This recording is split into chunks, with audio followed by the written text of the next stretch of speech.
What's good, everyone? Welcome in to episode 6 of Role Players. It's good to see y'all. Thank you for joining me. I'm glad to be back.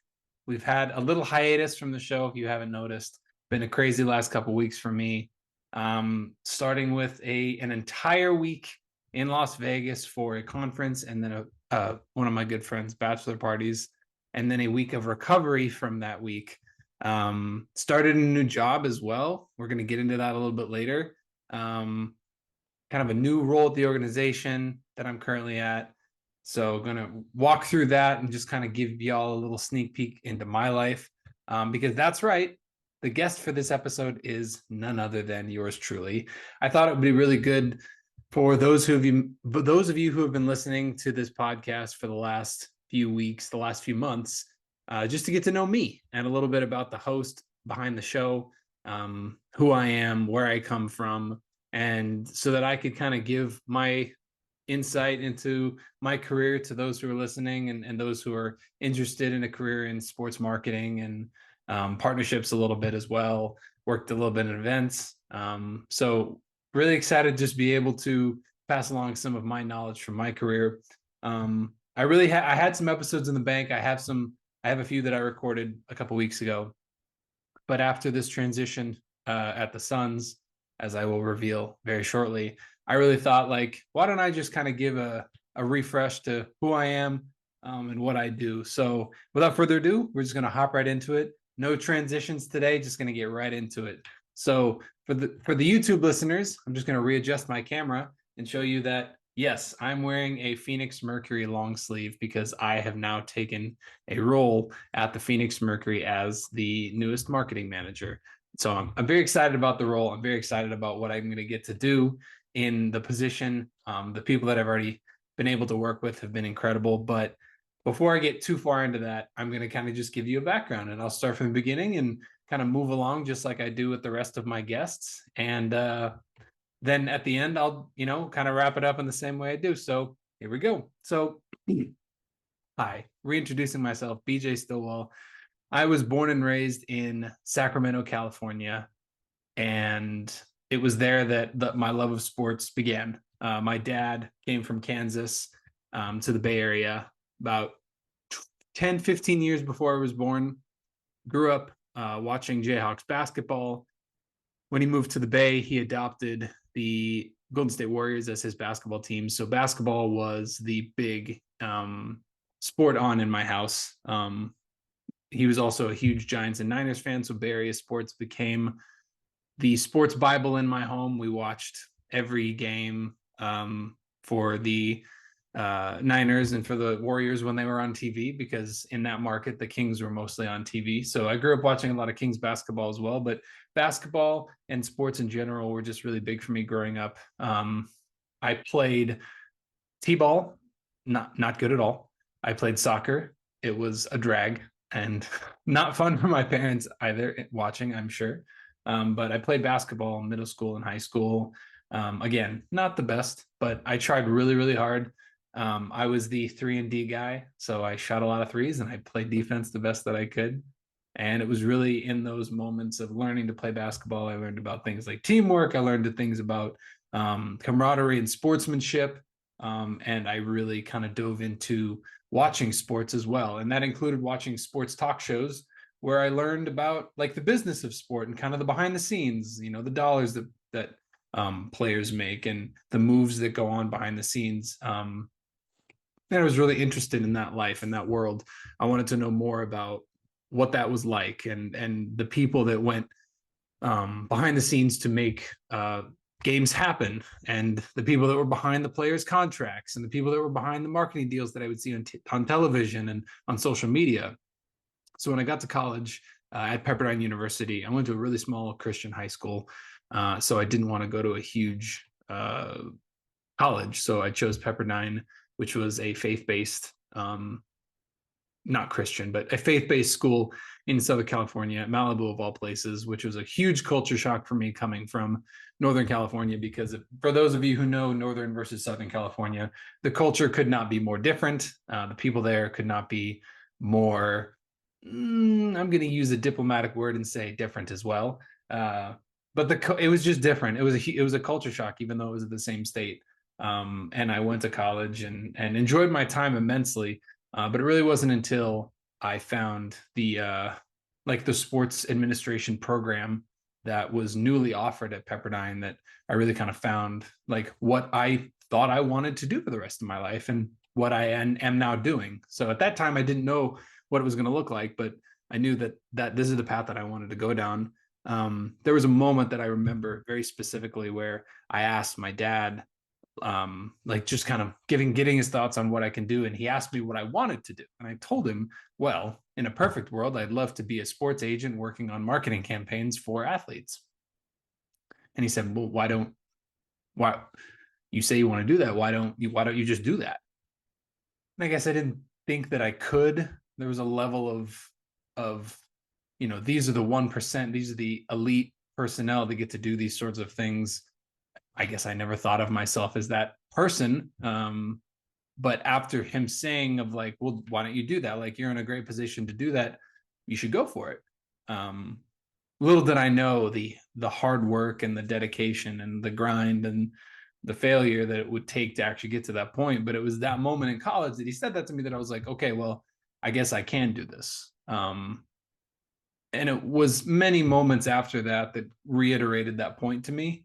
It was the opportunity that I got my senior year to intern for a sports agency, BDA, and I owe all the success that I had there to my supervisor, Ariel Moyal, who is a great Ariel Moyal Stansel. She's now married.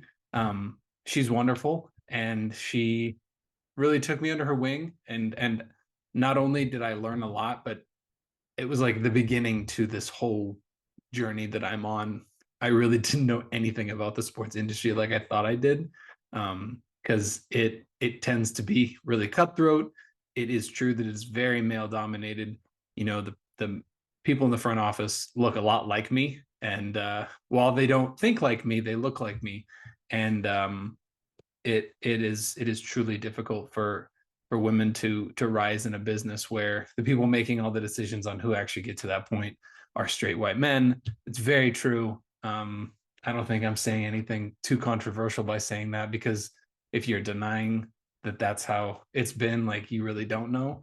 So it was really great to learn from a really strong, knowledgeable, well-connected woman in sports like Ariel, and I would kind of continue that journey through many iterations. I didn't get a job right out of college in sports. I was actually unemployed for like 6 months after college, but I would eventually end up in a spot where I would be able to work at an ad agency. I started at the front desk, and I was there at the front desk for a long time. And it was only through making connections within that ad agency that I was able to kind of get work that wasn't part of my job description. I worked with the experiential marketing department there. Ki Moon Kim, he really showed me a lot of different things that were outside of my realm of what I thought sports would be. My view of sports business was either a team or working in tickets, and learning that ad agencies have whole divisions that work in sports sponsorships and partnerships was a really cool learning experience for me. I definitely should have done more internships, which is, as I go along this monologue, I'm gonna throw in little tidbits that I hope people pick up on. And number one is do as many internships as you can. Not only will it be great for a resume, but you'll learn what you want to do, and you won't have to spend time after you graduate learning like I did. So take as many internships as you can, do as much learning as you can in a hands-on fashion. I go back to episode 2 of this show all the time. Haley Doherty said, experience over education. It's just kind of this new way of thinking that really takes everything that I've ever wanted to tell someone and puts it into one sentence, because you really just need to go and apply yourself and see what is out there that you never thought could be out there. That was a huge learning experience for me, that Ki Moon and his team, Ashley, Christina, Haley, they were all amazing in being able to show me what it was like to work in a sports space, but not for a sports company, which I think is not something that I was ever really privy to. Not that that knowledge wasn't there, but it was just like, wow, I learned a lot at that at Team One. I went from Team One to working for my childhood team, the Golden State Warriors. It was an unreal, incredible experience. And I had an incredible team of, again, all women, which was, I loved being a part of that team because it just, it was defeating the stereotype just one day at a time of like a male dominated industry. It was really cool to work amongst an entire team of women in the marketing department. Kim, Allie, my day one, we started on the same day. I still keep in touch with her a lot. Ryan, Leah, Kendra, Katie, Andrea, like everyone was so amazing in that little team. It was like the seven of us. And while my time was cut short there because of COVID, there was a period of layoffs. Like during that time, I learned a lot about what it was like to work in a professional organization. The Warriors are an outstanding, incredible organization that is just so buttoned up in a way that you learn a lot about process and you learn a lot about strategy. And I learned a lot about what it was like to come to a meeting with preparation and ideas and how to like build out decks for presentations, marketing presentations. It's one thing to have a really good idea, it's another thing to have a really good idea and be able to present that idea to other people. So I learned all that at the Warriors. It was amazing. And the second little tidbit I'm going to give is that do not fall in love with a team, like fall in love with the work that you do. I think that there was a lot of me that maybe didn't apply myself as heavily while I was at the Warriors because it was like my childhood team and I was just happy to be there. And the minute that I realized that I was happy to be there, it was too late. I was gone. Like I couldn't continue my work there. Not that it would have changed anything. I mean, COVID is just like this otherworldly phenomena that I hope we never have to go through again because it changed everything. But I really feel like if I would have known that my time there was limited, I would have applied myself a little bit more and tried to meet more people and make more connections and like really like push myself to continue to learn. So lesson number 2, like don't get caught up in where you are. Like you belong there. Don't feel like you don't. I bounced around to it for a couple, not a couple years, maybe a year and a half after that, just during COVID. But ended up finding my way back into the NBA at the Suns, where once again, an incredible woman leader, Leah Payne, took a chance on me and taught me an incredible amount. Leah knows how much I love her and really appreciate just the incredible advice and guidance and leadership and mentorship that she's provided me in the past year since I started with the Suns. I learned a lot about partnerships, which is something I take with me now to my new role at the Mercury. It's a time where I really learned strategy. And again, taking those lessons from the Warriors of, you have an idea, you build out a plan, and you continue to hone that plan. So it doesn't just make sense for the marketing department, but it makes sense for everybody else. Which brings me to my third piece that I want to pass along is that learn about many facets of the business that you work in, because once you learn how other pieces of the business work, you're able to really think strategically with your marketing plan so that when it gets implemented, it's like this perfect little puzzle piece where it works for the marketing team, it works for the creative team, it works for the digital team, it works for the video team, it works for the event staff, it works for leadership, it works for fans, it's tailor-made. So continue to learn as much as you can about other businesses, other realms of the sports industry that maybe you're not going to work in, but it's important to know about because everything touches everything else. I can't order a giveaway item if I don't first talk to events about how that giveaway item is going to be distributed. If I don't talk to partnerships about how their logo is being placed there. If I don't talk to social about, hey, how can we promote that we have this giveaway item? If I don't talk to digital about building out the website in which we promote the item, it's all connected. It seems like it's like just very linear of you work in marketing and you're a marketer and you do marketing things. you open it up and you learn about all these other facets, and you know that when you do one thing, you have to connect it to all these other things, and that's thinking strategically. And that was something that Leah really showed me how to hone. Not that I didn't know how to do that, but like just continuing to learn how to do that better and better and better. And that's the place where knowledge becomes wisdom, where you just like really like you just get it.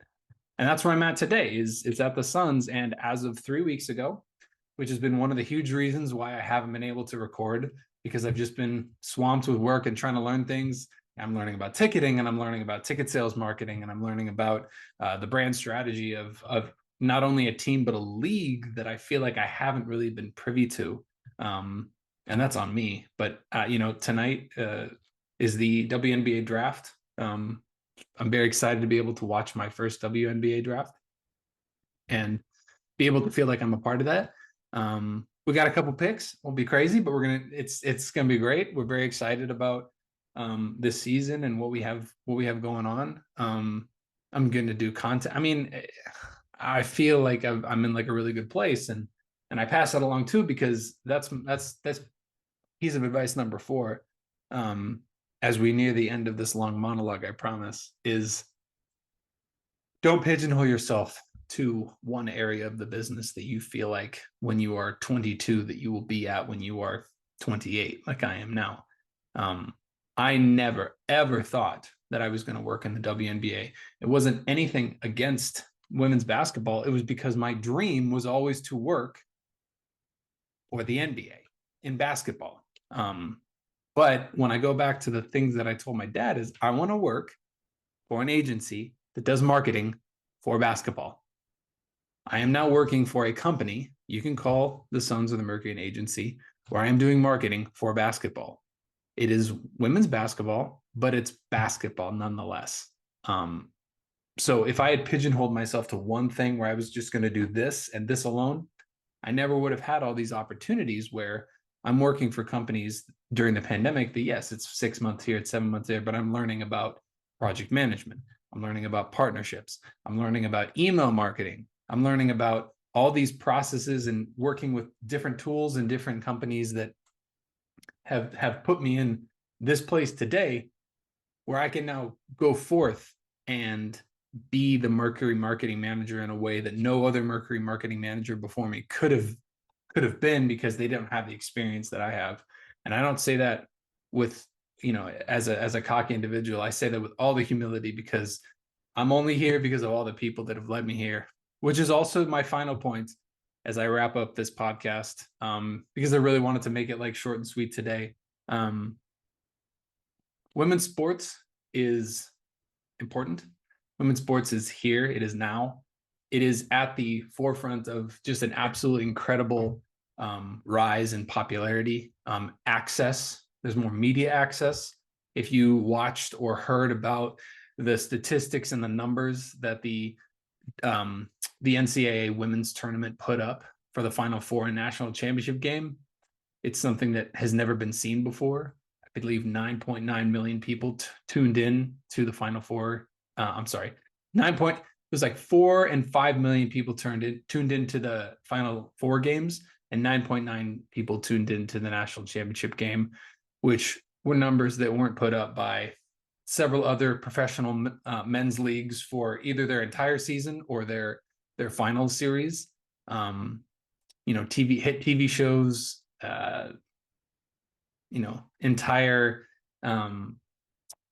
sporting leagues haven't done these numbers. Like, it was, and I was one of those people. And honestly, I wouldn't have been one of those people a year ago, but I feel like I have like a huge investment in it now, and I'm really excited to be a part of it, because the team that I work with is really passionate, and I'm really passionate because our pillars are showing up for women amongst other communities every single day in everything that we do. I'm really excited to be able to be a part of that. It's something that it gives me a lot of purpose in what I'm doing, and it's important for me as a sports marketer to feel purpose. I tell a lot of people that my favorite type of marketing is cause marketing, where there's something behind it driving your inherent need to be a part of it. I think sports is a huge unifier and a catalyst for social change that I've witnessed time and time again, and it's one of my favorite parts about sports. And I'm now in a role where I can continue to be a part of that narrative, and even to the point of driving some of that narrative, as you'll see through some of the things that I'm getting to work on the Phoenix Mercury side. So that's what's going on in my life. I'm excited to be able to get this podcast back up after the first 5 episodes to continue to go. I'm committed to that. I feel like I'm in a good place after spending the last couple of weeks just getting myself acclimated to everything going on with the Mercury and everything going on with the team. You know, the Suns are headed to the playoffs. The Mercury season's about to start. We got more and more concerts going on at Footprint Center. So it's an exciting time here in Phoenix, as I feel like I've said that multiple times on this show. So that's me in a nutshell. That's what I got going on. I hope that you can take some of that advice that I've given, some of those things that I talked about to heart, because this is unapologetically, like, authentically who I am. And it's really like why I have this show, is so that I can tell these stories, including my own. I don't think I left anything out. Yeah, that was all off the cuff. No, I'm not trying to brag, but I don't have anything written down. That's just like everything that's going on in my head. I was thinking about it this morning as I was driving to work, just like wanting to do a podcast that was just kind of me just talking to y'all and telling y'all what's going on, what's been happening in my life. And I hope you took something away from it today. You know, I'll say it again. This is an incredible platform for me to be able to say some of these things that I talk about. I mean, it's true that I wouldn't be here without women. So it's really awesome for me to be able to now take my career and, you know, show up for women every day. Not only the women that are on my team, but the women that are going to play basketball in front of the marketing campaigns, behind the scenes of the marketing shoots that we get to do, and like that are the face of our team. I'll still be around the Suns a little bit, but I'm really excited to really like push myself to be a part of the Mercury, like, long term. We got an incredible team, incredible leadership, and I'm excited to be a part of it. So that's me. Thank you for joining today's episode of Role Players. I heard the guest was amazing. I know that's cheesy, but thank you for joining me. Thank you so much for tuning in today. We're gonna have a new episode again next week with some really incredible people that I bumped I bumped from my monologue, but they have a great story as well, and we're just gonna continue telling great stories here on the podcast. If you liked what you are listening to, whether you're on Apple, Spotify, or YouTube, give me that thumbs up, give me that like, subscribe so you don't miss any of the episodes. I get to see all that. I haven't received any comments yet, so if there are comments, if there are things that you feel like I'm missing that you'd like to see more of on the show, please feel free to send those to any of the channels that you are listening to. I would be happy to answer those, read those, address those. I'll write a very short LinkedIn article this week. Usually those are my thoughts about the guest, but if I give you my thoughts on my thoughts, I think we're going down like an inception path that we really don't need to. So I will give you some brief thoughts in the LinkedIn article this week, but we will continue doing those LinkedIn articles every week. And we usually have you connect with the guest on LinkedIn. So please feel free to hit me up on LinkedIn. I'm an open book. I love to talk about what I do and how I got here, because I really want to be a resource to other people. So you can take the knowledge that I have, make less of the mistakes that I made, but really just to find your own path in sports. That's the whole goal of this podcast, is really just to give those of you who are listening a better idea of what it's like to work in sports, so that you yourselves can get there too. Thank you all for joining me today. Have a great rest of your week, and I'll see y'all next week. Peace.